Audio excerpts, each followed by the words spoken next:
cosa. Háblame,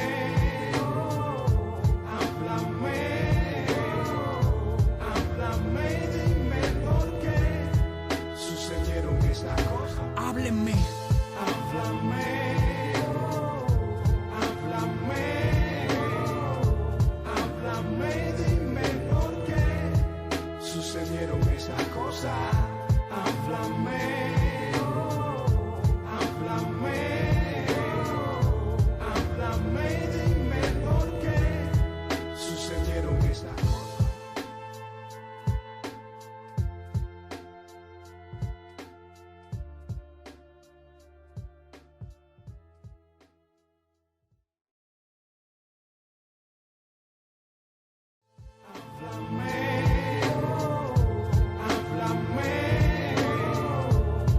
Háblame, dime por qué sucedieron esas cosas. Háblame, háblame, háblame, dime por qué sucedieron esas cosas. Háblenme.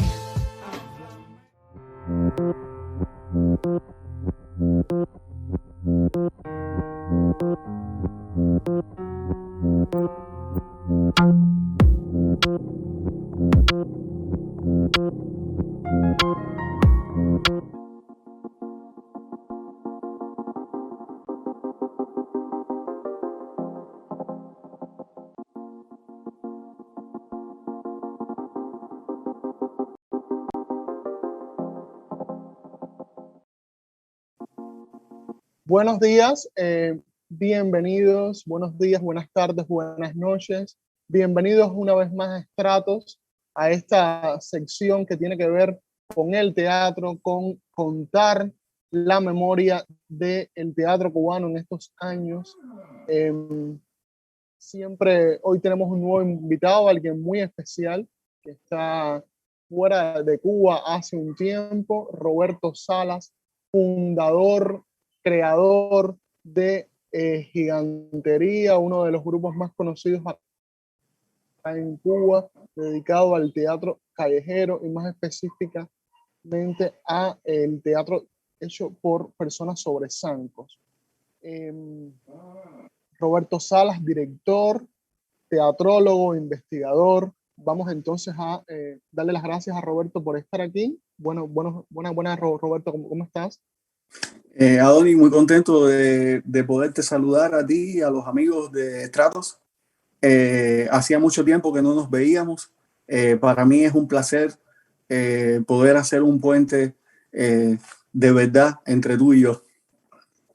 Bueno, vamos a empezar como empezamos estos programas a veces, empezando de lo macro a lo micro, desde la historia que antecede al teatro callejero en Cuba hasta una historia más personal contada por ti, en este caso contado por tus vivencias propiamente. Roberto, ¿me puedes contar cuáles son los primeros inicios del teatro callejero en Cuba? Bueno, ¿cuáles son las figuras más el tema ha sido referido puntuales por que muchos. crearon este movimiento en Cuba? Y sí, te decía que este tema ha sido abordado por todas las personas que de alguna manera investigaron los orígenes de la teatralidad en nuestro país.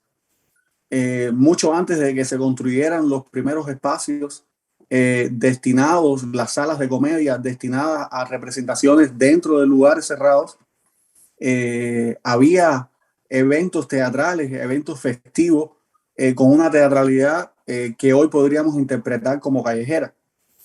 Cuando los españoles llegaron, recuerda, y esta es la larga historia que han contado todos los que indagaron en nuestros orígenes teatrales, los españoles encontraron la ceremonia de los areitos y luego en los primeros años del proceso de colonización, de invasión, de barbarie cultural de los españoles, exterminaron gran parte de toda la cultura aborigen. Sin embargo, como sabes,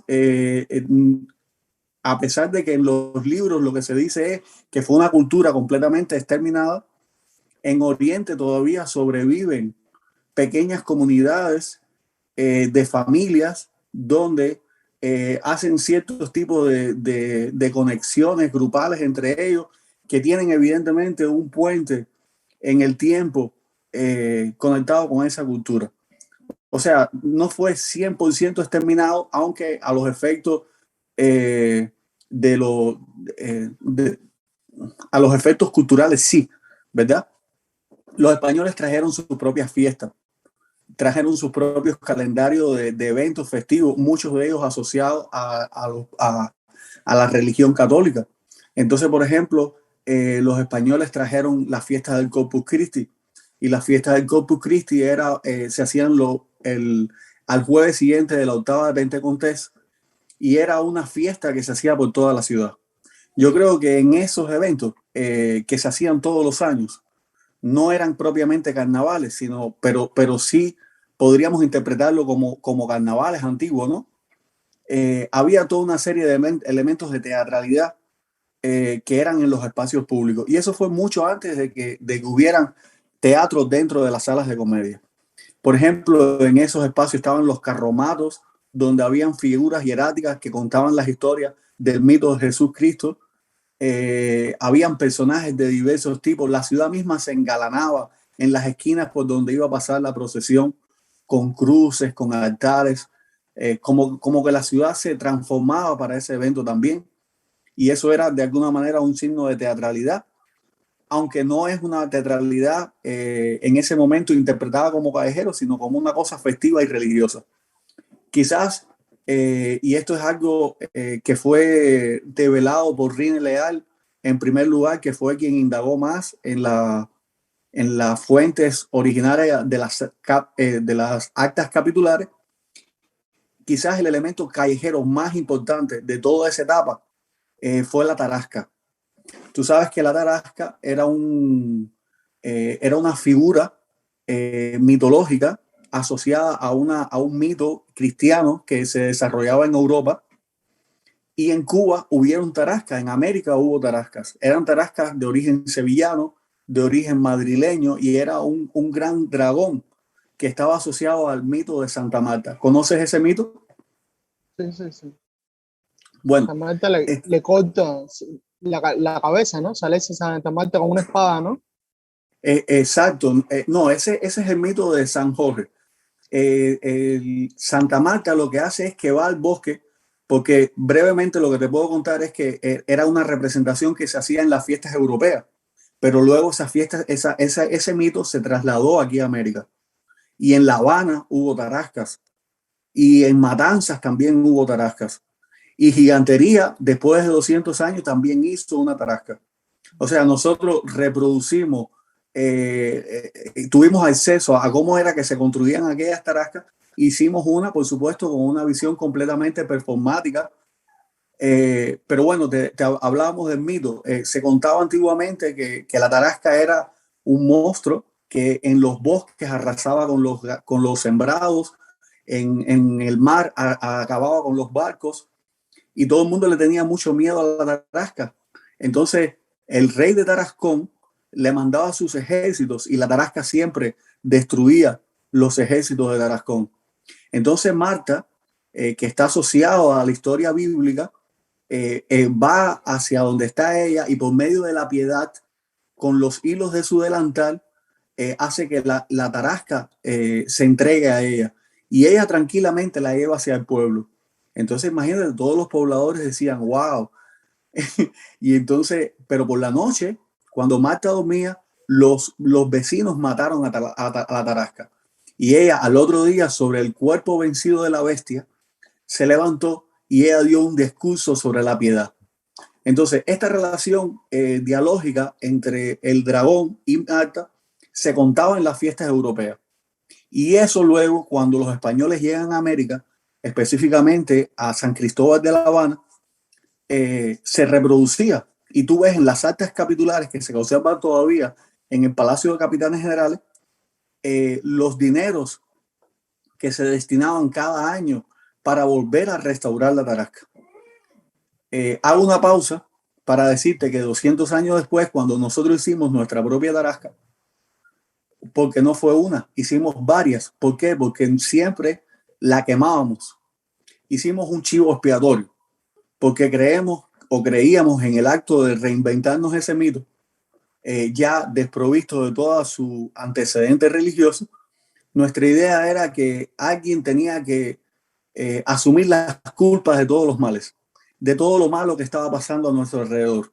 Entonces cogíamos esa tarasca y la paseamos en cada ocasión, la pasamos por distintos barrios de La Habana y la gente iba como expurgando la responsabilidad de todo lo malo que estaba pasando hacia la tarasca. Tú eres la culpable, tú eres la culpable. Una y otra vez le decíamos. La gente podía graficar y escribir sobre la tarasca las cosas que quería quemar. Y eso lo hacíamos durante 3 días, al término de los cuales siempre quemábamos la tarasca en la entrada de la bahía de La Habana. Y eso fue como un ritual que hemos hecho en 4 ocasiones. Bueno, eso tiene que ver con un poco cómo reinventamos la historia, ¿no?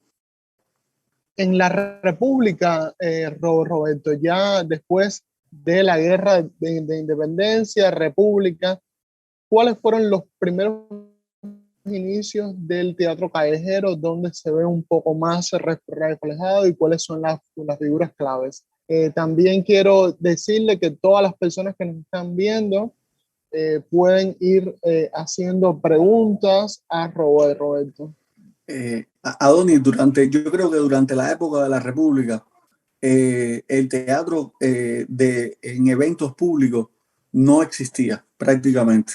Lo que existían eran las fiestas públicas con elementos de teatralidad y básicamente a través de los carnavales, que eran las antiguas carnestolendas, que también a finales del siglo XIX tuvieron un apogeo en todo lo relacionado con la teatralidad que venía desde la cultura africana, porque el día 6 de enero, recuerda que se hacían grandes fiestas, carnavales, donde cada cabildo tenía la posibilidad de expresar sus propios mitos, sus propios personajes, y ahí fue donde aparecieron los zancos por primera vez en Cuba.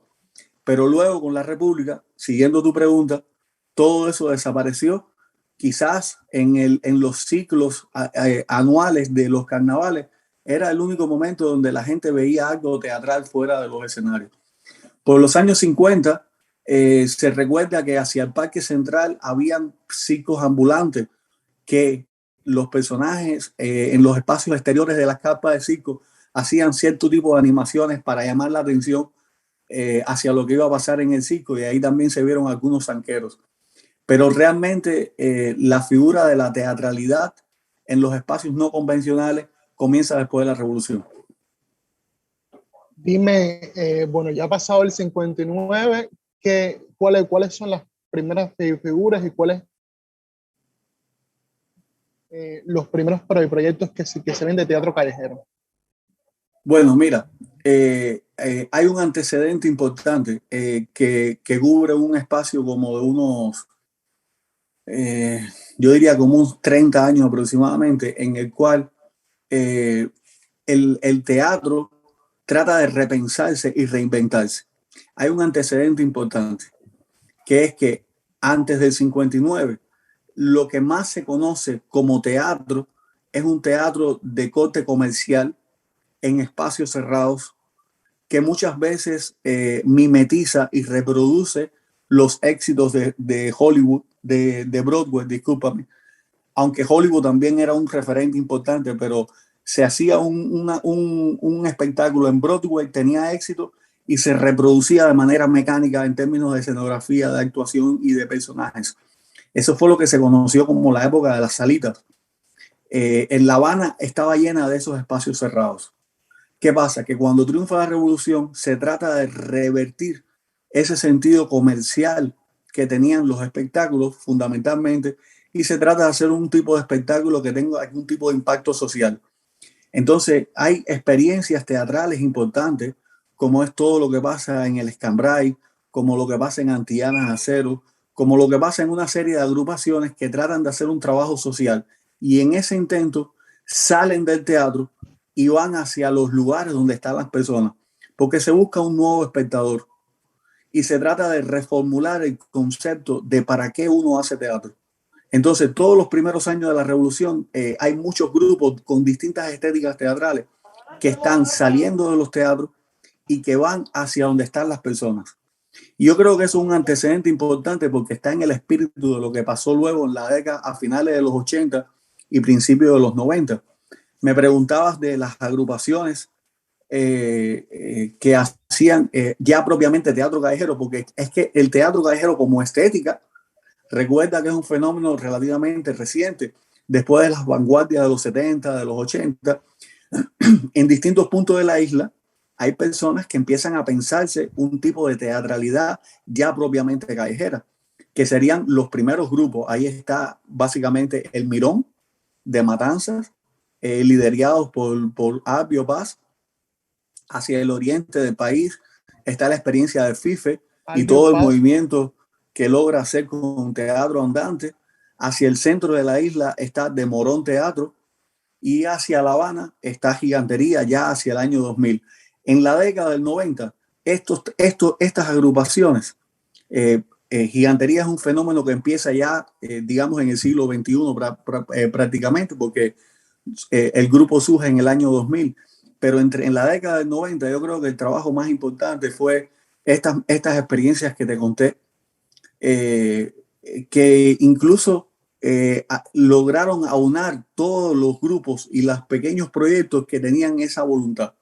Aunque a finales de los 90 también hubo dentro del Centro de Teatro y Danza de La Habana algunos grupos que ya están pensando una teatralidad en los espacios no convencionales, en los espacios públicos, en los parques, en las escuelas, en donde quiera que habían espectadores que quisieran un nuevo tipo de encuentro.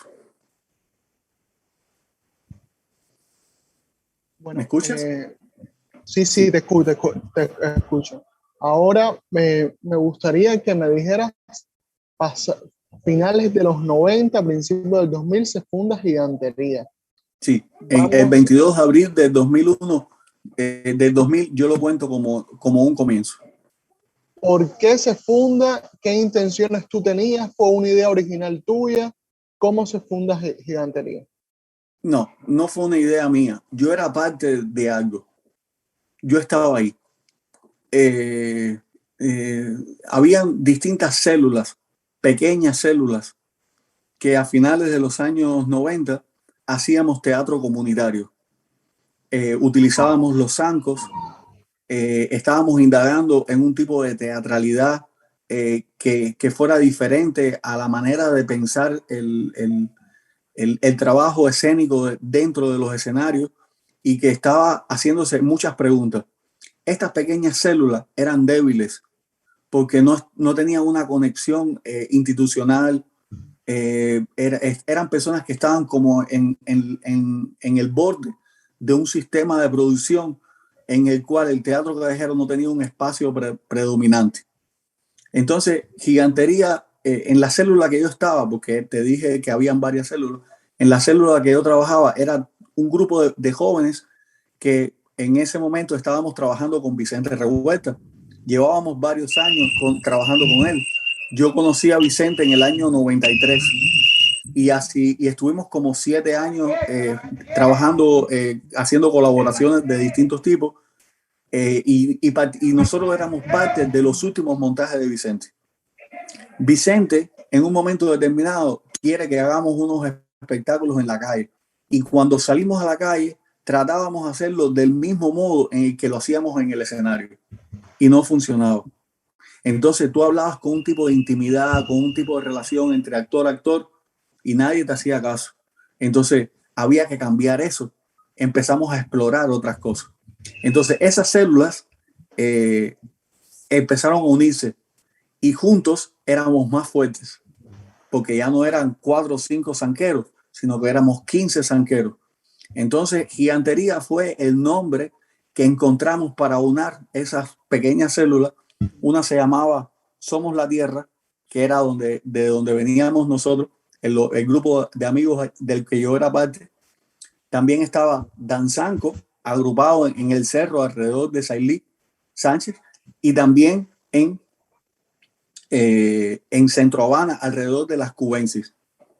¿ya? Entonces esas agrupaciones fueron gigantería. Fue como un momento en el que nos encontramos y nos encontramos en el centro histórico y fue como un nuevo ciclo de comienzo. Es una etapa de exploración del espacio público con otra intencionalidad.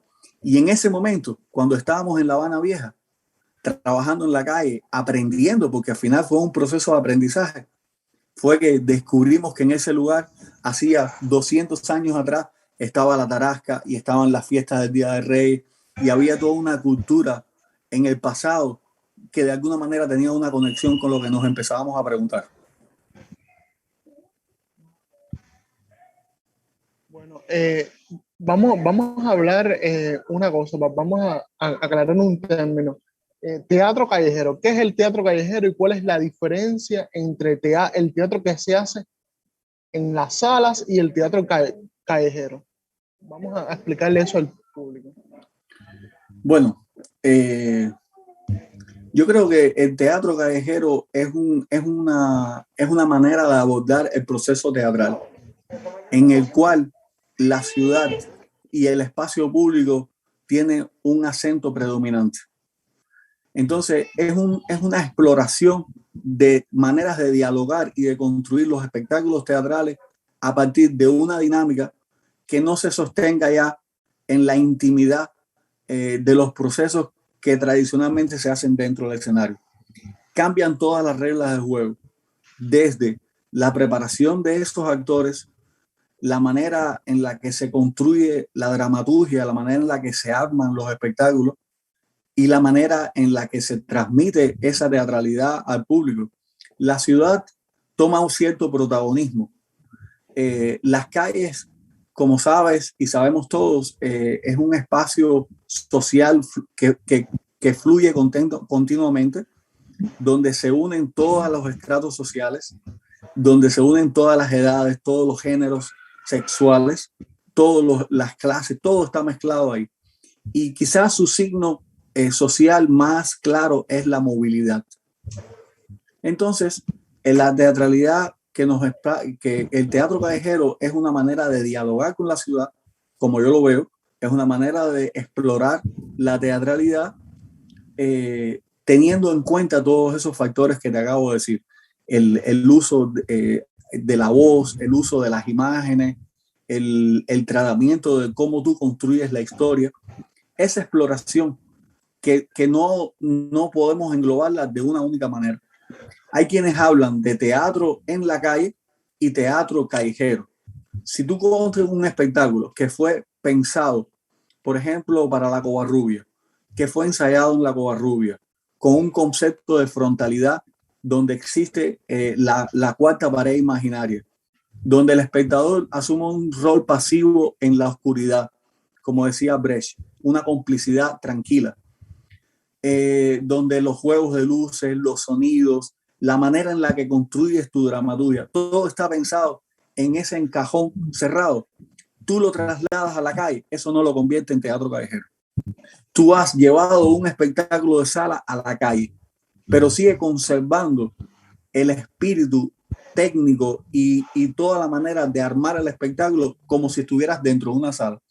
Incluso, fíjate, a principios de la Revolución hubo un movimiento que se llamaban las Brigadas Covarrubias, que trataba de hacer eso. Cogían grandes clásicos del teatro cubano, Milanés, Avellaneda, varios espectáculos grandes, y se llevaban a centrales azucareros, a pueblos. ¿Qué hacían? Montaban una plataforma, ponían sonido, ponían luces y se hacía un espectáculo de frontal, igual que como se hacía dentro del teatro, pero ya no estaba dentro del teatro, estaba en el espacio público. ¿Eso lo convierte en callejero? No. ¿Por qué? Porque tú estás llevando al espacio exterior algo con un concepto teatral igualito que el que tú llevas dentro de la sala teatral. Entonces, el teatro callejero lo que explora es cómo tú puedes dimensionar todas esas teatralidades. Y ahí se abren muchos caminos, porque no existe una fórmula de cómo resolver eso. Existen tantas fórmulas como tantos grupos, como tantos artistas planteen cómo expresarse en el espacio de la ciudad, en el espacio de la fiesta pública. Por eso es que tiene otro carácter, tiene otro sentido y tiene otra intención. Al principio de Gigantería, ¿tú fuiste el director o hubo alguien más dirigiendo? ¿En qué año tú empezaste a dirigir Gigantería? Bueno, al principio yo me resistí a ser el director. Me resistí a ser el director porque creía en el mito del trabajo del grupo, aunque era de las pocas personas que había tenido algún tipo de experiencia teatral antecedente. Entre los miembros originarios, por ejemplo, había una actriz que había trabajado con Víctor Varela en Teatro del Obstáculo, Mara Fuentes. Estaban los muchachos que habían trabajado con Vicente en algunos espectáculos teatrales. Habían algunas experiencias teatrales preliminares, pero el único que había estudiado en 2 escuelas de teatro había sido yo. Yo primero me gradué en la escuela de instructores de teatro y luego me gradué como teatrólogo, o sea, como crítico e investigador de teatro.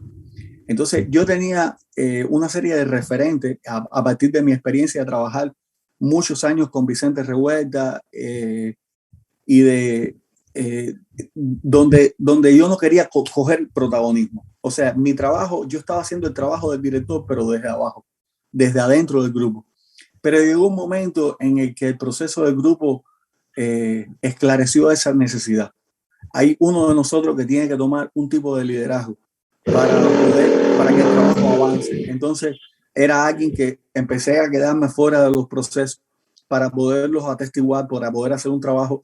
Entonces, el teatrólogo que soy tiene como base el hombre de teatro. El actuar, el dirigir, el producir son resultados naturales de un proceso donde la crítica y la investigación no es un proceso pasivo detrás de los libros, sino que es parte de los procesos teatrales. Ya. Roberto, ¿por qué empiezas a estudiar teatro? ¿Qué te anima? ¿Qué te lleva al teatro? Qué buena pregunta esa. Adonis, yo llegué al teatro por negación, porque realmente cuando salí del pre, yo estudié en el preuniversitario Saúl Delgado, en el Vedado, no había nada de las ofertas que me hacían a mí, que a mí me cuadraba. A mí no me gustaba ni nada que tuviera con química, ni física, ni matemática, la biología, el marxismo, nada de eso me cautivaba. Entonces, yo no quería estudiar nada de eso. De hecho, no me preparé para ninguna prueba de ingreso. Entonces viene una amiga mía, Amanda, y me dice, oye, ¿sabes que encontré una escuela que a lo mejor te interesa porque no se da nada de eso que te acabo de mencionar? Ninguna de esas asignaturas. Yo le dije, ¿existe una escuela donde nada se estudia nada de eso? Me dijo, sí, teatro. Y fui a la escuela de teatro sin saber mucho qué cosa, de qué iba aquello. Y ciertamente no sé nada de eso. Y yo dije, oh, esto me interesa. Y nada, hicimos los exámenes y resultó que eso me gustaba. Ha sido un proceso eso fue hace ya 30 años. ¿No? A ver, fue en el 88. Sí, hace un poco más de 30 años que comenzamos este bregaje. Y fue casi por negación, porque yo no quería estudiar nada de eso. Y ha sido intenso y en eso se ha convertido parte de mi vida. En una de las entrevistas anteriores con Mario Junquera, le preguntaba sobre su experiencia con Vicente Revuelta. A ti te hago exactamente la pregunta. ¿Cuál fue tu experiencia personal con Vicente? Y si puedes contar alguna anécdota en específico que lo describa como maestro, ¿no? Adonis, yo estuve muy cerca de Vicente durante 15 años. O sea, yo no, a diferencia de otras personas que estuvieron poco tiempo con él, yo fui de los pocos que estuvo muchos años con él. Yo conocí a Vicente en el año 93 en el contexto de un taller que se hizo en Casa de las Américas, Interculturalidad y Práctica Escénica, dirigido por Richard Schechner. Y ahí comenzó nuestro proceso de amistad. Mira, él un día estaba en el elevador porque casualmente, yo no creo en las casualidades, él vivía en los bajos de mi papá. en el edificio Hermana Giral. Ahí es donde vivía Raquel Revuelta, y él tenía Raquel le había dado un cuartico en la parte de atrás de la casa, aunque él realmente vivía frente a la oficina de intereses. Entonces yo me los encuentro a ella, a Raquel y a Vicente, y por esos días del taller él había presentado un fragmento de un monólogo de Segismundo en el Brecht, y yo coincido con ellos dos en el elevador. Y yo, que ya era un hombre de teatro, pero todavía no lo conocía a él, le dije, Vicente, yo de fresco que soy, le dije, Vicente, ¿sabes qué? Este fin de semana que pasó, casualmente fui a ver Segismundo. Y no esperé que me preguntara. Y me dijo, ¿y qué te pareció? Y me quedé así y le dije, ¿le digo la verdad? Y me hizo, siempre la verdad. Le dije, me pareció tremenda mierda.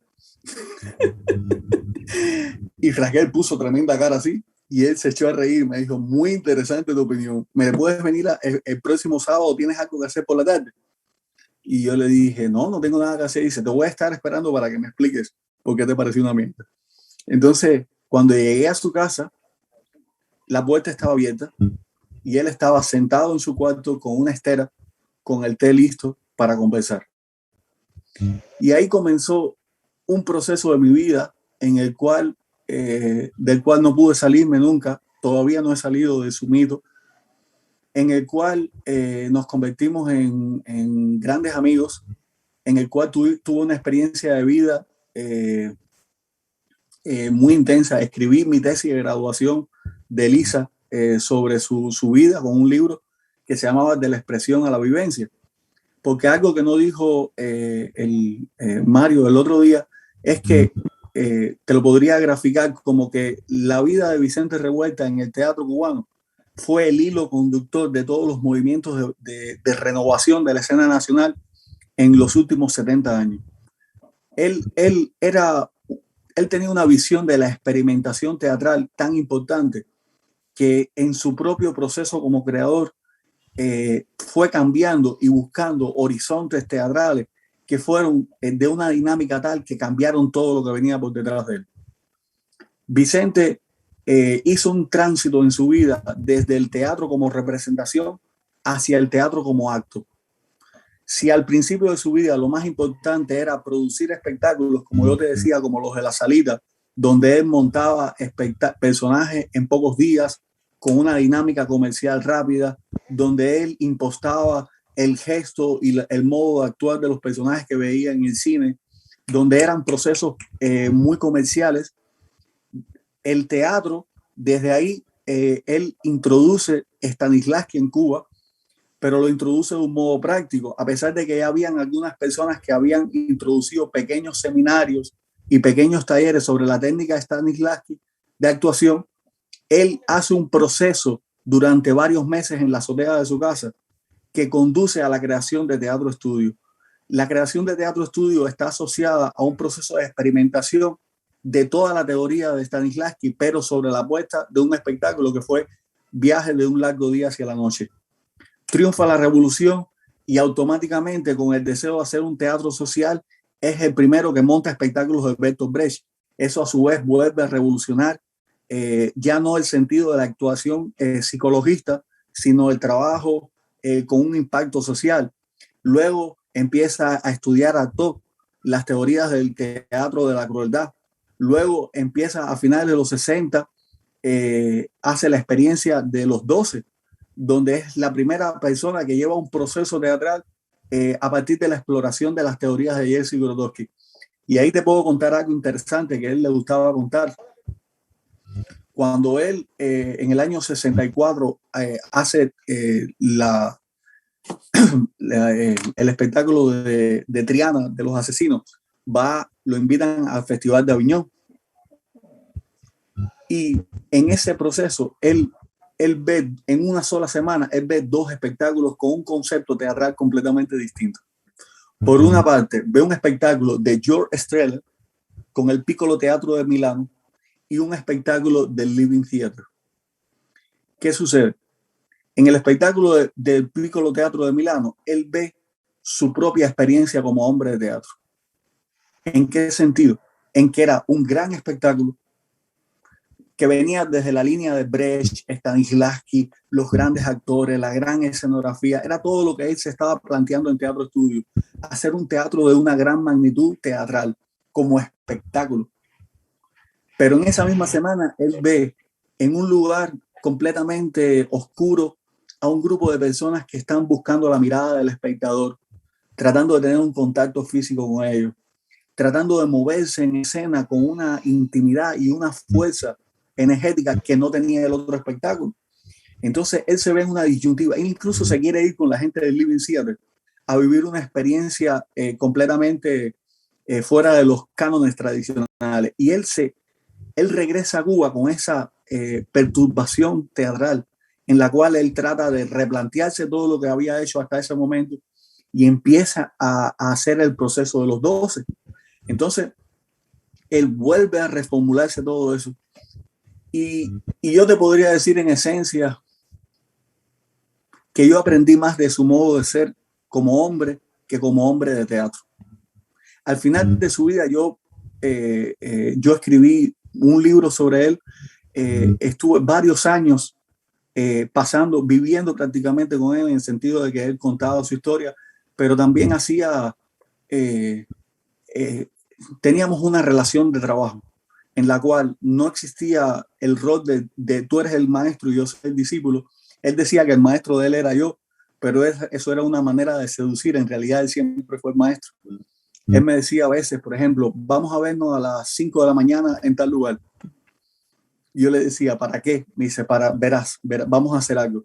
Entonces yo a las 5 de la mañana lo veía en tal lugar y él me estaba esperando a las 5 de la mañana o a las 6 o a las 6:30 y me decía, ahora vámonos a desayunar, pero tenemos que estar en silencio hasta las 8 de la mañana. Y y estábamos paseando por la ciudad en silencio, observando, teniendo una experiencia de vida.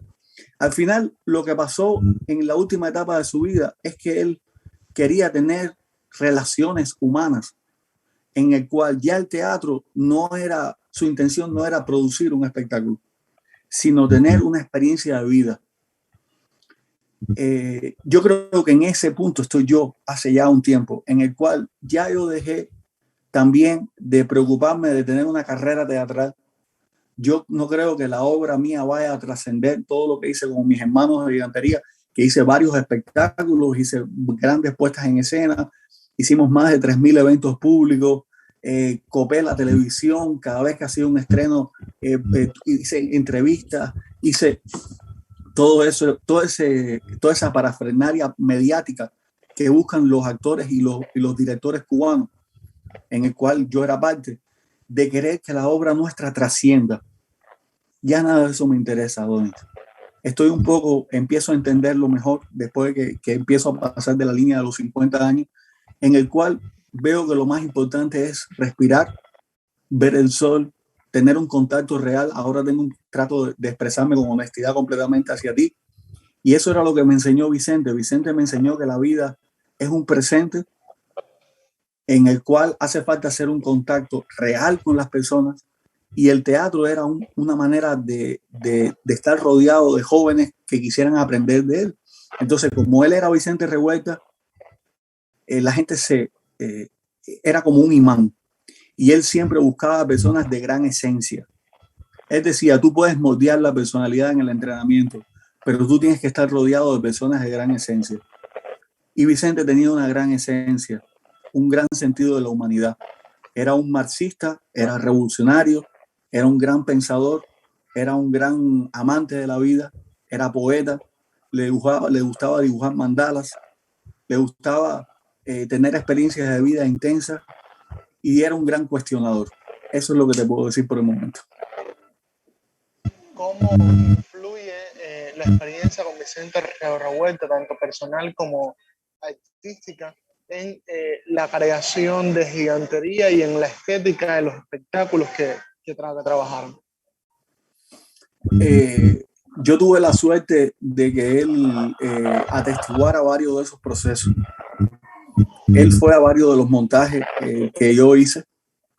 Ese proceso con gigantería no fue lineal, como casi ningún proceso teatral de ningún grupo, sino que va pasando por distintas etapas.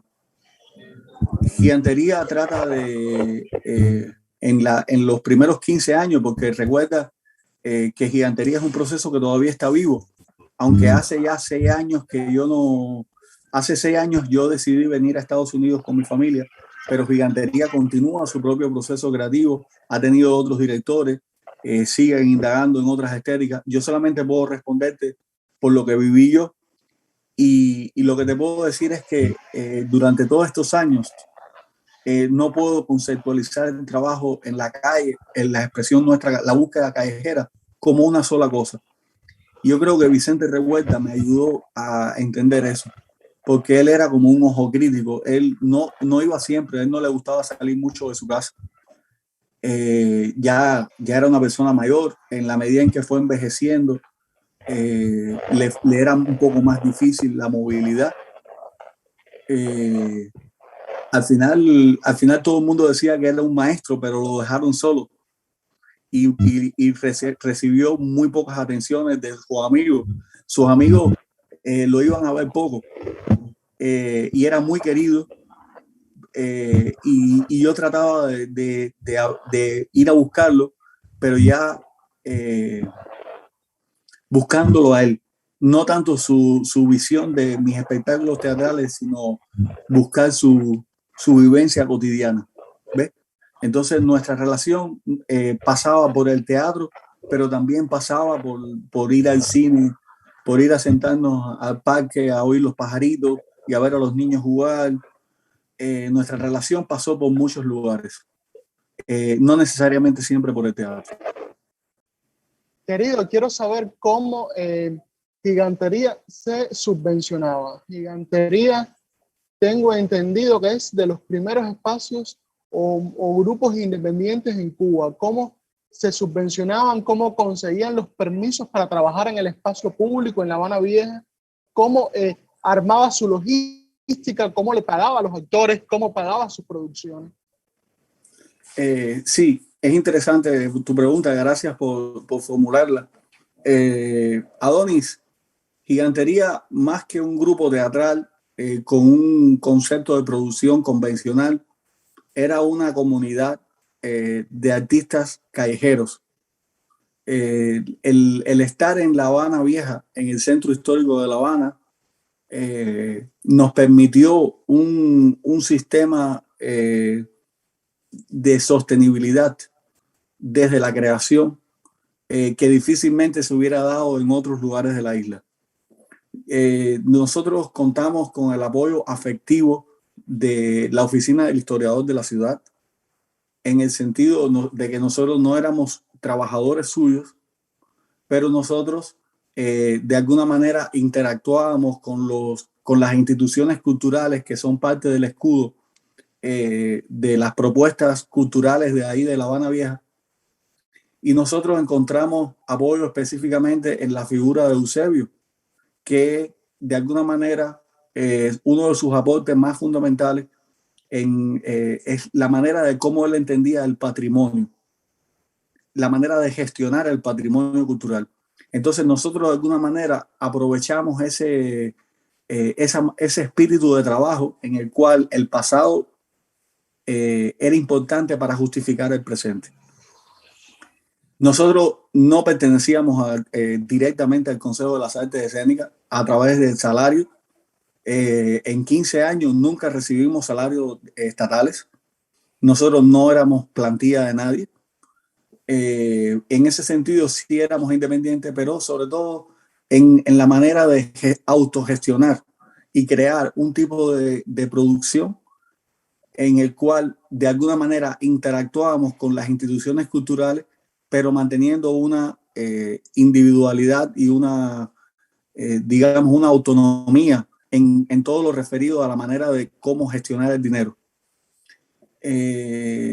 A través de los pasacalles retomamos una tradición que venía desde la España del siglo XVI, que era recaudar fondos entre los espectadores, que claro está, no subvencionan completamente el espectáculo teatral, pero sí es una ayuda sustancial, porque al ser el centro histórico un enclave turístico, podíamos en una tarde de trabajo haciendo nuestros espectáculos callejeros recibir una determinada cantidad de remuneración económica que distribuíamos equitativamente entre todos los miembros del equipo.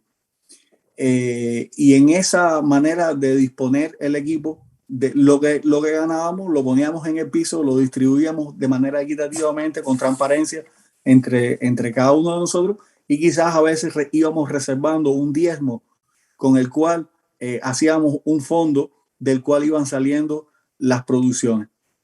Por supuesto, con el tiempo, las necesidades de una compañía con las características de entertainer que éramos nosotros, de entretenimiento, empezó a crecer, las producciones empezaron a complejizarse y decidimos entonces abrir nuestro espectro de trabajo desde el centro histórico y empezamos a interactuar con toda una serie de agentes, vamos a decir, externos, en el cual lo mismo podíamos utilizar los recursos estéticos de nuestros personajes en función de la animación personalizada de determinados tipos de eventos.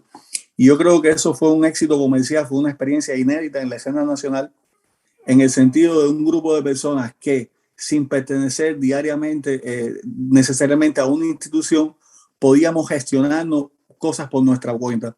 Mira, nosotros trabajamos con Celia Cruz, trabajé con Maná, con Gente de Zona, con Bambán, con Pai Segundo, trabajé con Polo Montañés, con La Aragón, con todas las orquestas de salsa de primer nivel, con todas las agencias de turoperadores de Cuba. Empezamos a trabajar en los hoteles de Varadero, empezamos a trabajar con toda una serie de lugares donde habían recursos y luego utilizábamos una parte de esos recursos para hacer experiencias que solamente el dinero puede hacer, como por ejemplo alquilarte una guagua sin contar con nadie, buscar, alquilarte una guagua e irte al Escambray o irte a Pilón y hacer tus propios espectáculos para la gente. Entonces, había una parte del trabajo que era comercial y una parte del trabajo que era comunitaria. Y yo buscaba siempre la manera de hacer un equilibrio entre las dos, porque la gente en el barrio no tienen quizás los recursos que nos daban gente de zona, ¿verdad? Pero gente de zona, el trabajar y coger 3 o 4 personajes en la entrada de un concierto y luego subirlos al escenario en algunos números, interactuar con ellos en medio del escenario, ese tipo de trabajo que rebasaba propiamente el espectáculo teatral, era de alguna manera el que empezó a subvencionar que podríamos hacer obras de teatro que eran nuestros propios procesos. Nosotros teníamos unas poca cantidad de espectáculos que podíamos producir y el salario de todos nuestros actores era mucho mayor que el que normalmente recibirían por Consejo de Artes Escénicas. Por lo tanto, no necesitaba hacer eso. Sin embargo, como no existe desde el punto de vista jurídico un mecanismo para que los grupos puedan hacer ese tipo de trabajo por sí mismos, tuvimos la necesidad con los años de hacer una especie de cordón umbilical con artes escénicas. Y ese cordón umbilical fue Caricato. Caricato, que es una agencia de representación que tiene que pertenece al Consejo de las Artes Escénicas, pero era una manera en la que los cheques empezaron a fluir a través de ahí. Entonces, trabajábamos en la calle directamente con los espectadores y al mismo tiempo podíamos trabajar en hoteles, en lugares donde había como una conexión institucional, pero siempre buscando la autonomía y decidir por nosotros lo que queríamos hacer y con quién queríamos estar. Todo eso en el presente ha cambiado. ¿Por qué? Porque actualmente las condiciones de producción son diferentes. Hace 2 años aproximadamente que viene todo este fenómeno de la pandemia, del COVID-19, eso ha venido a cambiar toda la dinámica de los artistas callejeros en el centro histórico de La Habana. Los que hacen estatuas vivientes, los que trabajan en los zancos, todo eso ha cambiado. Y al cambiar todo eso ha cambiado la dinámica interna de gigantería y de todas las agrupaciones que se expresan en los espacios públicos. Roberto, ¿cómo de cierta manera, o sea, las instituciones culturales siempre tratan de ejercer un control sobre los proyectos artísticos y sobre todo desde el teatro. Hay una política cultural específicamente hacia los proyectos teatrales de control, de subvención. ¿Qué tú crees con respecto a los grupos independientes? ¿Conoces antecedentes de proyectos independientes antes de Gigantería? ¿Conoces proyectos independientes después de Gigantería? ¿Qué crees del movimiento independiente teatral en un país y la falta de realmente de ese movimiento? Solamente algunas representaciones aisladas. ¿Qué pasa con eso? Mira, es sumamente difícil y eso lo puedes experimentar tú también como director teatral. Es sumamente difícil poder articular un proyecto artístico si no estás en conexión con los otros. Y cuando los otros siempre van a ser rostros diversos de la institucionalidad, entonces tu trabajo de alguna manera siempre va a depender, en el caso de la escena nacional, de esa frontalidad con la institución. Yo, al no ser un proyecto convencional de artes escénicas o del Consejo de Centro de Teatro y Danza, nunca pertenecimos a nada de eso, no puedo dar testimonio de la manera en la que se articula ese control artístico sobre los grupos teatrales. Sí sé que son mecanismos que no favorecen muchas veces el desarrollo orgánico de esos proyectos. Se trata de hacer lo que se puede, pero los recursos siempre son muy limitados. Eso hace que el movimiento de proyectos independientes en Cuba sea frágil, sea completamente, aunque hayan existido pequeñas células con esa voluntad de poder hacer algo al margen de las instituciones, esos proyectos, su accionar artístico siempre ha estado limitado y siempre ha estado condicionado a ese diálogo con las instituciones. Si las instituciones no quieren pararte bola, pues entonces tu trabajo va a verse obstaculizado porque no puedes utilizar los canales de producción, no puedes ir a promocionarte a la televisión, no puedes promocionarte en la radio, o el que te promociona en la radio te promociona parcialmente y si tú empiezas a hablar de algún tema que a ellos no les cuadra, entonces sencillamente te pasan la mano por arriba. Yo creo que sí hubo antecedentes importantes desde el punto de vista artístico, que fueron experiencias fundamentales en la escena nacional y que nacieron al margen de los circuitos tradicionales de producción. Pienso, por ejemplo, en la experiencia de Víctor Varela y el Teatro del Obstáculo, que fue un proyecto que nace en la sala de su casa, o la experiencia de Marianela Boán con Danza Abierta. Son experiencias que nacen en la periferia de la institucionalidad, pero que necesariamente transitan hacia la institución.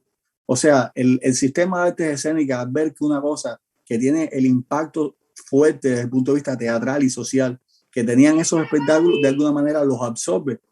¿Por qué? Porque tiene que darle algún tipo de cabida. Y así fue como ellos llegaron desde la sala de la casa hasta el espectáculo, hasta la sede que ellos luego van a tener ahí en 20 de mayo y Esterán. O sea, la institución de alguna manera trata de legitimar y ellos tratan a su vez de legitimarse en la institución. En ese momento, en el momento en que empiezas a recibir un salario, tu dependencia con la institución ya no pasa solo por un plan de trabajo, sino también yo te doy los recursos para que tú hagas tus espectáculos. Entonces, el concepto de lo independiente para mí, en mi experiencia de muchos años en ese bregaje, pasa fundamentalmente por la necesidad de la autogestión como una filosofía de trabajo. ¿Cómo uno puede ser autosustentable?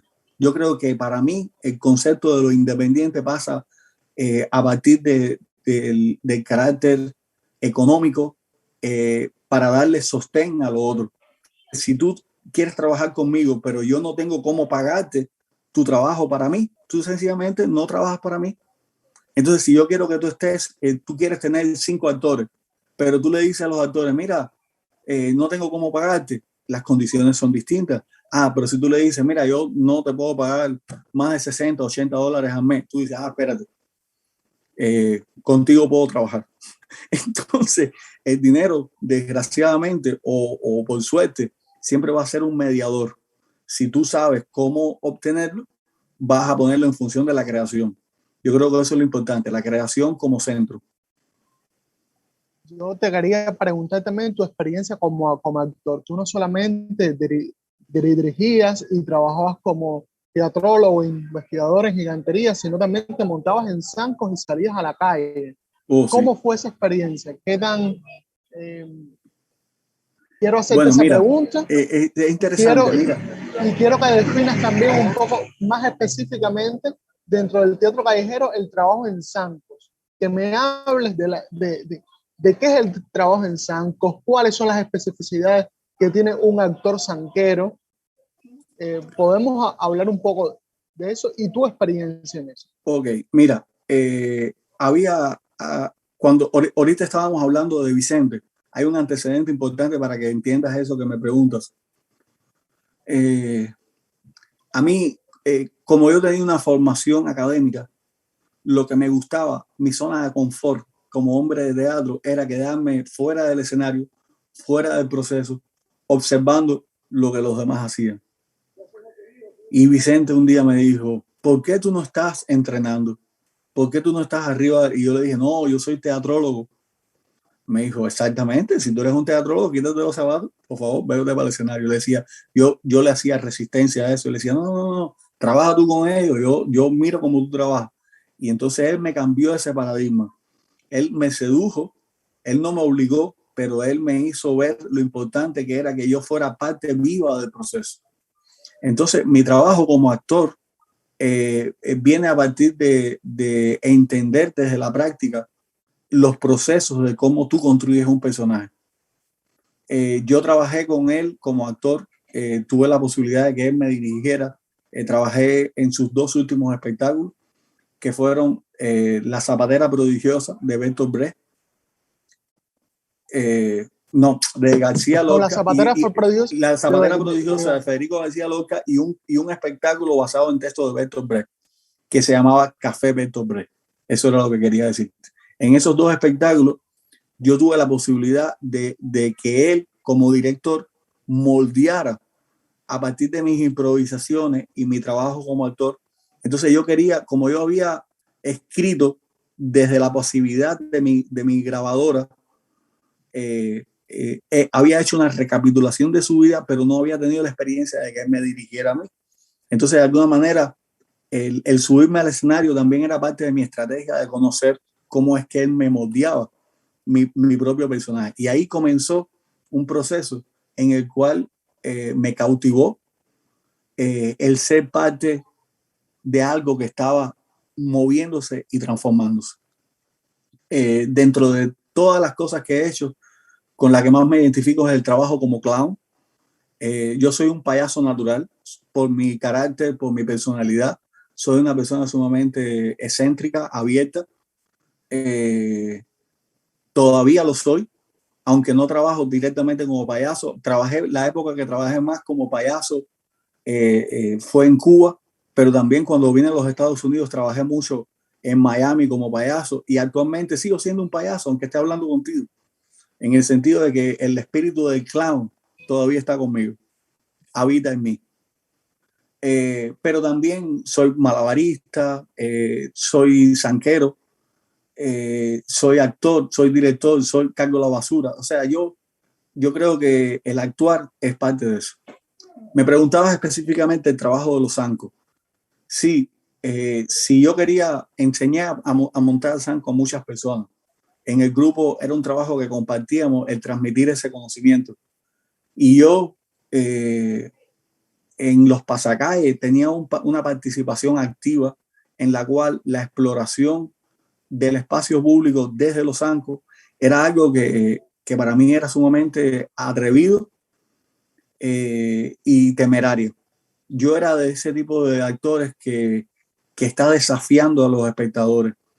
El trabajo en la calle tiene el carácter de la inmediatez, pero al mismo tiempo tiene el carácter de lo irreverente, de la provocación, de buscar la manera de sacudir a la gente. Antonín Artaud hablaba del teatro de la crueldad en el sentido de sacudir emocionalmente al espectador. Y el teatro de la calle, el trabajo sobre los zancos, te permite tener una relación frontal y directa con la gente, donde tú estás a una altura superior, donde tú los ves como si tú estuvieras sobre una plataforma, donde tu línea de pensamiento está sobre la gravedad. O sea, ahí pasan varias cosas. Tú sabes que el centro del equilibrio físico es localizado en un punto por abajo de la pelvis. Ahí hay un punto donde si tú tienes un centro y ese centro lo mueves, pierdes el equilibrio. Pero cuando tú estás en los zancos, ese equilibrio se desplaza hacia las rodillas. Entonces, tú estás acostumbrado a un equilibrio cotidiano que de pronto estás dimensionándolo. Por eso Barba hablaba del equilibrio extra cotidiano. En escena uno adquiere otra connotación del equilibrio. Entonces, esa manera de relacionarte con tu propio, la manera en la que tú te compones a ti mismo desde el punto de vista, desde lo físico, de alguna manera te condiciona la movilidad, la energía, el temperamento de todo lo que tú haces. Yo era este tipo de actores que era muy fresco. Yo trepaba ventanas, saltaba muros, brincaba escaleras, me montaba arriba de los carros, me montaba arriba de las motorizadas, me buscaba la manera de que los zancos tuvieran un tipo de diálogo físico, porque yo creo que el teatro callejero, Adonis, va un poco a partir de eso, de cómo tú dilatas la teatralidad. Ahorita me preguntabas lo específico del teatro callejero y ahora me preguntas de los zancos. Yo creo que en el espíritu de dimensionar teatralmente lo que tú haces, ahí hay algo para lo cual meditar. Roberto, quien no sabe, tú estás fuera de Cuba desde hace ¿cuántos años? Hace 6 años que estoy fuera de Cuba. Pero bueno, la última vez que estuve en Cuba fue hace como 2 años por ahí. Cuéntame cuando sales de Cuba, dejas la dirección de Gigantería. ¿Cómo se ha mantenido Gigantería sin ti? ¿Cómo Gigantería ha cambiado? Porque siempre los grupos que tienen años de trabajo cambian sus estrategias, cambian sus maneras de trabajar. ¿Cómo Gigantería se ha mantenido sin ti y sin muchos de los fundadores de Gigantería? ¿Y cuán doloroso fue abandonar la tierra que produce la caña y sobre todo esas cañas que tú utilizabas para subirte y manejar todo un pueblo, ¿no? Porque yo recuerdo de niño cómo ustedes hacían los espectáculos en la Plaza de Armas, cómo yo me quedaba yo creo que lo primero que vi en el teatro fue Gigantería, y de cierta manera eso estaba en piel. Oye, tan viejo estoy. Sí, yo nací en el 93, yo lo que parezco es un poquito mayor, pero yo nací en el 93. O sea que cuando tú eras muy 7, 8 años ya nosotros existíamos. Mira, ya ustedes Adonis, existían. Gracias por enfocar unos aspectos interesantes de mi propia evolución como hombre de teatro. Cuando uno está tantos años al frente de un equipo teatral, liberarse de esa responsabilidad es un parto necesario. Yo tengo un antecedente que hizo tomar esa decisión importante, y era que yo era ciudadano norteamericano. ¿Por qué? Porque mi padre había nacido en los Estados Unidos. Yo era ciudadano americano, ya viviendo en Cuba. Yo podía viajar, ya empecé a viajar a los Estados Unidos, empecé a viajar a otros lugares. Y yo tenía la posibilidad legal de traer a mis hijos y a mi esposa para acá. Entonces, eso me creaba la disyuntiva ética de abandonar la experiencia del grupo de la comunidad. Y eso para mí fue algo traumático desde el punto de vista emocional, porque todos los directores nos apegamos al sueño de que nuestra obra va a trascender. Pero como ya yo estaba en ese debate de saber en lo personal que nuestra obra como artista en el tiempo será tragada por el tiempo, de aquí a 100 años nadie se va a acordar ni de ti ni de mí. Entonces yo decía que comprendí de alguna manera que lo más importante era la experiencia de vida que yo le podía dar a mis hijos. Y el apostar por mi familia implicaba necesariamente que abandonara el grupo. Lo que te quiero decir con eso es que fue un proceso traumático que pasó por desgarrarme emocionalmente, pero al mismo tiempo era una liberación, porque me quité de arriba una gran responsabilidad, volví a ser un poco más como uno mismo, me sentí más cerca de mí mismo, de mis propios intereses. Eso a lo mejor lo has experimentado tú como director de teatro. Uno empieza a crear ciertos apegos hacia los actores, hacia los procesos, hacia lo que significa uno como comunicador, como un agente pensante. Empiezas a convertirte en una figura pública. O sea, hay toda una serie de ataduras que pasan por lo emocional. Entonces, eso es un proceso que va desde mí hacia el grupo y desde el grupo hacia mí. Tú lo dijiste con total claridad. El grupo tiene que repensarse cómo sobrevivir y cómo existir y estar al máximo de sus capacidades creativas sin el apego de una persona que ha permanecido muchos años en el grupo. Por suerte, la dinámica misma del grupo es como una comuna. Durante todos los años siempre hubo personas que entraban y salían. Habían células, había una parte del grupo que era como más permanente, pero al final todos terminamos yéndonos y el grupo se replanteó completamente. Entonces, los que llegaron cuando el grupo ya tenía 10 años de trabajo, heredan una tradición, heredan una memoria, heredan una manera de trabajar, una manera de plantearse objetivos hacia la ciudad, hacia las instituciones, incluso hacia los medios de comunicación. Ellos heredan todo eso, pero no han vivido lo que vivieron los que lo antecedían. Entonces, en ese proceso, es un proceso donde ellos tienen que aprender, replantearse todo lo que uno ya había conocido, pero no como algo externo, sino que tienen que volverlo a vivir.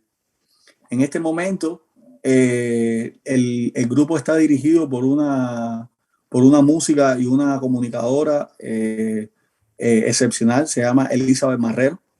Están felizmente asentados todavía en el Centro Histórico de La Habana en relación con el trabajo cultural que están haciendo, que se continúa haciendo incluso después del deceso de Leal. Las instituciones culturales, por supuesto, siguieron trabajando, siguieron haciendo sus proyectos y Gigantería es parte de esa realidad. Ya con 20 años dentro del Centro Histórico, Gigantería sigue apostando por replantearse su propia teatralidad, su propia manera de abordar el espacio público, y ellos están en esa búsqueda. Por supuesto, las condiciones han cambiado, como te decía, por el tema de la pandemia, pero yo tengo la esperanza de que en un momento determinado, que todavía no se sabe cuándo va a ser, como país podamos rebasar toda esa crisis y poco a poco los artistas callejeros retomemos el espacio público, que es un proceso social necesario, creo. Querido, tú llegas a Estados Unidos, ¿vives actualmente dónde? En California. Actualmente, ¿no? Vivo en Kansas. Estuve unos años trabajando viviendo en Miami, pero actualmente vivo en Kansas. Bueno, estuviste en Miami, viste la comunidad de cubanos que vive allá, ¿te conectaste de alguna manera con algún teatrista o los viste? Oh, sí, por supuesto, uno Cuba, sigue siendo uno mismo. Uno sigue siendo uno mismo. Yo llegué a Miami, hice una célula de Gigantería en Miami. Cuéntame de eso. ¿Qué posibilidades reales cuando uno emigra, sobre todo emigra para el sur de la Florida? ¿Cuáles son las posibilidades reales de mantenerse haciendo teatro y cómo responde la comunidad de Miami hacia el teatro. Aquí hay un mito que hay que decir, ¿no? Que decir que cuando te vas para Miami te tienes que olvidar del teatro. Cuando te vas para los Estados Unidos te tienes que olvidar del teatro porque ya el teatro está en Broadway, en Nueva York, ya está en otros estatus que tú no puedes, o que te es muy difícil intervenir, ¿no? Pero bueno, eso es una verdad relativa. Esta independencia de cuáles sean tus aspiraciones, de cuál sea tus posibilidades creativas. Hay personas que han sufrido ese proceso más de un modo y hay personas que lo han sufrido de otro. Mira, el sur de la Florida, específicamente Miami, ha devenido en una, desde el punto de vista cultural, desde el punto de vista teatral, ha devenido como el espacio de encuentro de una gran cantidad de teatristas que trabajaban en distintos tipos de medios en Cuba. Muchos están relacionados con el mundo de la televisión y con el mundo del teatro comercial. En ese circuito hay quizás desde el punto de vista comercial lo más significativo es todo lo que se mueve alrededor de la figura de Alexis Valdés, de Yubran, de todas las personas que empiezan a tener una fuerza mediática a partir del trabajo que como actor habían hecho en Cuba. Los shows de televisión, ese es el trabajo que comercialmente es como más visto, es más conocido, pero no es el único que existe. También existe lo que le llaman la cultura underground. Existe una parte de la ciudad donde hay desde hace unos años la experiencia de los microteatros, que son pequeños containers que han sido habilitados como teatro y tú puedes ver en un espacio pequeño distintos tipos de obras de formato pequeño. Ajá. Son lugares climatizados, pequeñitos, que se hacen en pequeños trailers y donde la gente tiene acceso lo mismo a teatro de títere, teatro de búsqueda, monólogos, trabajo en pequeños formatos, que es un reto porque ya no es la gran sala, no es el gran espectáculo, sino son conceptos completamente distintos. Pero también está la calle. Como yo venía del mundo de la exploración del espacio público, pues eso era lo que yo conocía. Yo sencillamente llegué y planté mi propia bandera. Yo me fui para Miami Beach, que era donde yo sabía que había afluencia de espectadores continuos, porque la calle sigue siendo calle en cualquier lugar del mundo. Me saqué mis permisos, me pagué mis cosas y ya me fui para la calle y empecé a unar a las personas que yo conocía, que habían trabajado conmigo, y hice una pequeña célula de personas que hacíamos estatuas vivientes ahí en La Habana, en Miami Beach. Pero también empecé a trabajar con los zancos en eventos. Trabajé por ejemplo, en un espectáculo con Willy Chirino. Trabajé con una directora francesa que se llamaba Keep Still Walking, que era como trabajo. Ella hacía producciones para eventos privados. Entonces, a partir de ella, empecé a usar los zancos para trabajar en fiestas, en eventos nocturnos. O sea, siempre hay posibilidades. En Miami hay varias personas que se dedican al trabajo de la exploración de los zancos. También. Lo que pasa es que es un trabajo que no se ve tanto como el trabajo que se ve en los shows comerciales. Pero el trabajo existe. Que es difícil, sí. Pero yo no estoy completamente de acuerdo con esa imagen manida de que Miami es el cementerio del arte. Eso es parte de un mito que la experiencia de grandes personas. Mira, por ejemplo, yo veo en las redes sociales, por ejemplo, el protagonismo que ha ganado uno de los profesores de la escuela mía, que fue Leopoldo Moral, que tiene un trabajo desde lo digital, pero hace sus talleres y tiene sus seguidores y hace pequeñas propuestas teatrales. O sea, tú según tu capacidad creativa, ahí ese es el límite de tu trabajo. Si te da más dinero o menos dinero, bueno, ahí tienes que adaptarte. Por ejemplo, yo actualmente en Kansas, el dinero que gano no me lo gano como hombre de teatro, soy cocinero. Pero ese trabajo a su vez me permite tener tiempo para lo que yo quiero hacer en mi vida, que es escribir, que es investigar. Roberto, quería preguntarte sobre la investigación que estás haciendo allá, sobre tu libro de Sanco, sobre qué va esa investigación. ¿La estás haciendo solo? ¿Lo estás haciendo en conjunto? Este libro de Sanco, ¿de qué se trata? Cuéntanos un poco de... Bueno, mira, yo creo que al desapegarme del trabajo con el grupo y al quedarme en soledad, sigo siendo yo mismo. Entonces, mis propias preguntas, mis propias inquietudes como investigador seguían vivas. A diferencia de lo que me pasaba en Cuba, tenía una internet excelente y entonces el tema de los zancos empieza a aflorar como algo central en mi vida. Empiezo a tener acceso a un banco de datos, de información que desconocía, y fue mi propio proceso de aprendizaje. Estoy escribiendo un libro hace ya un poco más de 2 años que se llama El libro de los zancos. Tengo la exclusiva colaboración de una amiga mía, una teatróloga cubana que se llama María Victoria Ballester. Estamos trabajando a 4 manos y a 2 cabezas y a 2 corazones. Aunque yo he llevado una parte importante de ese proceso porque tengo una conexión espectacular. Hemos hecho un trabajo que tiene que ver con el rescate del uso de Sanco con distintos usos culturales.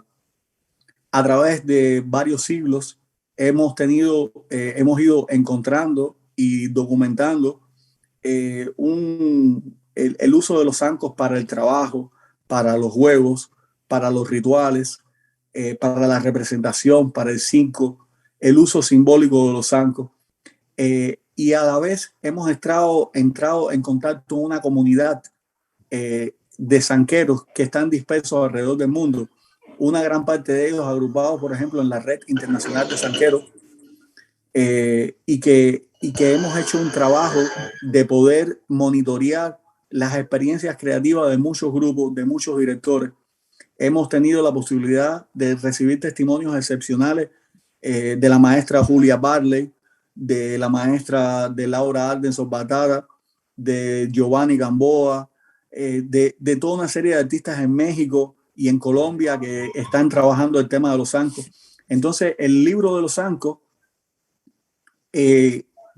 diagonalmente atraviesa distintas culturas, distintas generaciones, y hemos encontrado un material que desde el punto de vista histórico no se había documentado antes.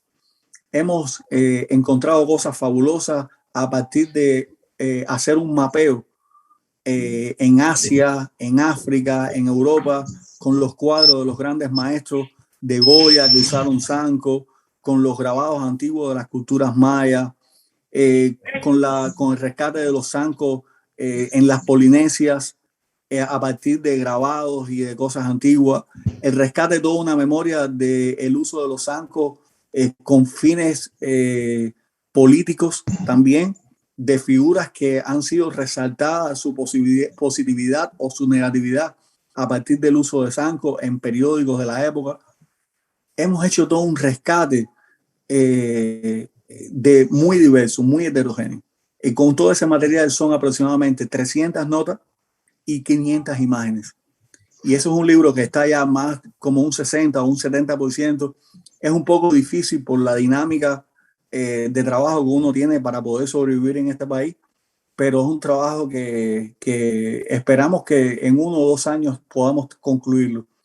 Y ha sido una experiencia de aprendizaje hermoso poder trabajar con María Victoria y poder testimoniar un uso de los zancos que también va a tributar al conocimiento que se tiene de este elemento dentro de las escuelas cubanas, porque al final nos movilizaba el deseo de que los estudiantes en las escuelas de Cuba, de las distintas escuelas de arte que existen, pudieran acceder a una información histórica completa o por lo menos más completa de la que tienen, ¿no?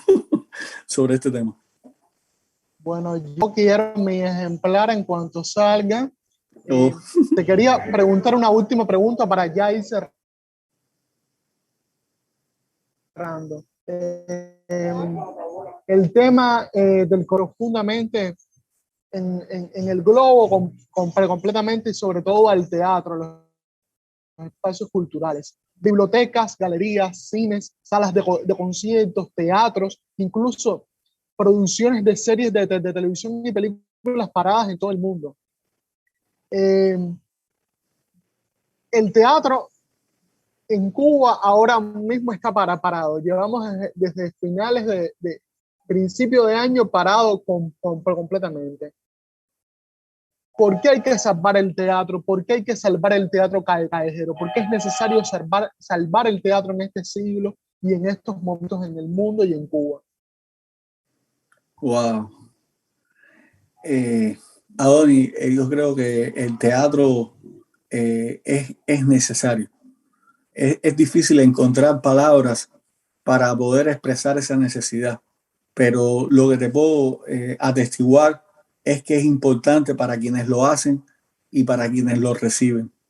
El teatro es como un bálsamo de verdad que nuestra sociedad lo necesita. Lo mismo en las salas, lo mismo en los espacios públicos. La sociedad necesita del teatro, necesita retroalimentarse de una experiencia que por su naturaleza es efímera, pero es transgresora. El modo en el que uno experimenta el hecho teatral como un gesto vivo es algo único, es algo que no se replica ni en el cine ni en la televisión, es algo propio de su naturaleza, el estar frente al actor o a los actores, frente a una historia que se está contando de determinada manera, no importa desde qué estética, no importa si es en la intimidad de una sala de teatro o es en una gran plaza, no importa otra cosa que el hecho vivo que se sostiene en la verdad. Yo creo que eso es lo más importante, hacer un arte comprometido con los tiempos que vivimos, porque el teatro va en busca de la verdad. Los procesos eh, eh, son testigos de eso. Hay que vivir en la verdad.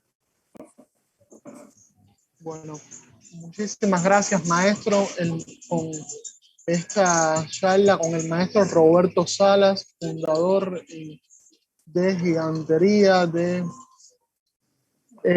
muchísimas gracias por estar, muchísimas gracias por el conocimiento, por la memoria, por las palabras y por unirte nuevamente a crear y ayudarnos a contar la historia del teatro en Cuba. Muchísimas gracias, Roberto. Gracias a ti, Adonis, por darme la posibilidad de, aunque sea de manera digital, volverte a mirar a los ojos, sentir tu energía, tus ganas de vivir y tus ganas de expresarte, comunicarte y aprender.